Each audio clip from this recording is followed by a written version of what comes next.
শরীরের আসিয়া হযরতে আসিয়াকে সারা শরীরের মধ্যে খুদার কসম কিতাবে আছে, তাফসীরে আছে, আসিয়ার শরীরটার মধ্যে ফেরাউন একটা একটা করে পেরেক মারছে, পেরেক সারাটা শরীরের মধ্যে পেরেক মারছে, পেরেক তার কাটা পেরেক মাইরা এরপরে ওনাকে বান দিয়া এরপরে বলছে আসিয়া এখনো সুযোগ আছে, ঈমান ছেড়ে দে, মুসার কালেমা ছাড়, আমার দিকে ফির, নাই তো আমি তোকে মেরেই ফেলবো।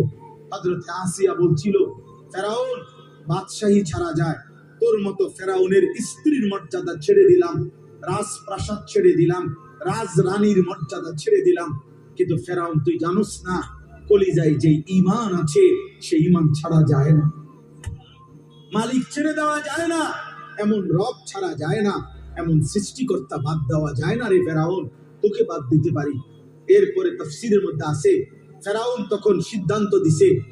তার লোকদেরকে আসিয়াকে জীবন্ত হত্যা না করে, মানে পেরেক তো মারছে রক্ত ঝরছে, বলছে এই অবস্থাতে আহা জীবন্ত মানে এখনো হত্যাও করে নাই, যে জীবন্ত ছাগলের চামড়া গরুর চামড়া যেমনে ছিলে আসিয়ার শরীরের চামড়া এভাবে ছিলতে থাকো,